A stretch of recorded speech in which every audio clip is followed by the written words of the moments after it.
একজন সরকার দলীয় সদস্য বলছেন আমরা ভারতের সাথে রাইতে মিটিং করি।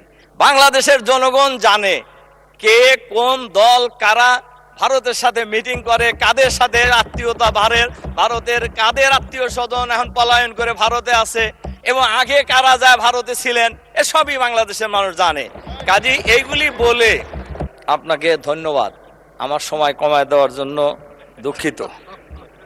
মাননীয় স্পিকার, আমরা কেউই অস্বীকার করি না যে জুলাই বিপ্লব বা জুলাই অভ্যুত্থান যেটাই আমরা বলি, এইটা যে ফেসিবাদ থেকে আমরা সবাই মুক্ত হয়েছি, একথা অস্বীকার করার কারই উপায় নেই। এবং আমরা দীর্ঘ 16 বছর, যদি আমরা 11 সরকার ধরি তাহলে প্রায় 18 বছর এই দেশের মানুষ ফেসিবাদের কবলে ছিল, ফেসিবাদের জুলুম নির্যাতনের শিকার আমরা ছিলাম। আমাদের মাননীয় প্রধানমন্ত্রী আজকে যিনি সংসদ নেতা, তিনিও সেই 11 সরকারের জুলুম নির্যাতনের শিকার হয়েছিলেন। দীর্ঘ সংগ্রামের পর যখন ফেসিবাদী সরকারের প্রধানমন্ত্রী পলায়ন করে চলে গেলেন বাংলাদেশ থেকে, তখন একটি সাংবিধানিক সংকট দেশে তৈরি হয়েছিল।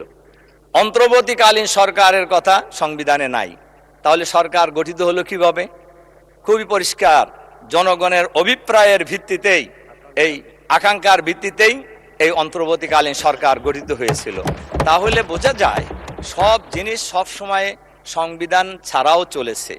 আজকে যে গণভোটের ব্যাপারে প্রশ্ন তোলা হয়েছে, 77 সালে গণভোট হয়েছে, এরশাদের সময় হয়েছে, 91 সালেও গণভোট হয়েছে, এবং এই কোনো গণভোটের কথাই সংবিধানে ছিল না, কিন্তু গণভোট হয়েছে এবং সেই গণভোট অনুযায়ী কিন্তু আমরা দেখেছি কার্যকরও হয়েছে। কাজে এবারও প্রায় 70 ভাগ মানুষ এই জুলাই বিপ্লবের পক্ষে, সংস্কারের পক্ষে তাদের রায় দিয়েছে। আমাদের মাননীয় সরকারি দলের একজন সদস্য বলেছেন যে 51 ভাগ পরিবর্তনের পক্ষে, সংশোধনের পক্ষে মত দিয়েছে। 51 ভাগ শক্তিশালী না 70 ভাগ শক্তিশালী? এটা তো খুব পরিষ্কার, এটা সবাই বুঝবে যে 70 ভাগ অনেক শক্তিশালী। সম্মানিত মাননীয় স্পিকার, আমাদের একজন সরকার দলীয় সদস্য বলছেন আমরা ভারতের সাথে রাইতে মিটিং করি। বাংলাদেশের জনগণ জানে কে কোন দল কারা ভারতের সাথে মিটিং করে, কাদের সাথে আত্মীয়তা ভারতের কাদের আত্মীয় স্বজন এখন পলায়ন করে ভারতে আছে এবং আগে কারা যায় ভারতে ছিলেন, এসবই বাংলাদেশের মানুষ জানে।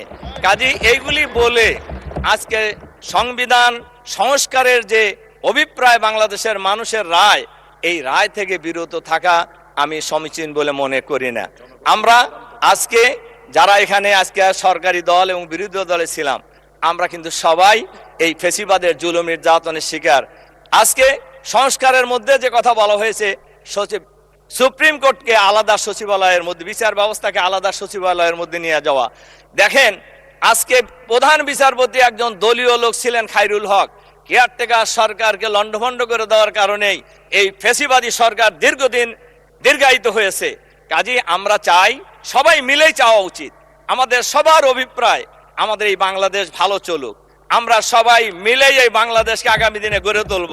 কাজেই দেশের প্রয়োজনে, সংবিধান তো কোনো কোরআনের বাণী নয়, কোনো ওহী নয়, জনগণের জন্য সংবিধান, সংবিধানের জন্য জনগণ নয়। কাজেই জনগণের প্রয়োজনে সংবিধান সংস্কার করা কোনোই অসুবিধা থাকার কথা নয়। এজন্য আমি আপনাদের কাছে বিনয়ের সাথে এই অনুরোধ রাখতে চাই, আমরা যারা দেখেন সংবিধানের কথা, আমার খালি বারবার চোখ যেতেছে হলো সময়ের দিকে, ঘড়ির দিকে।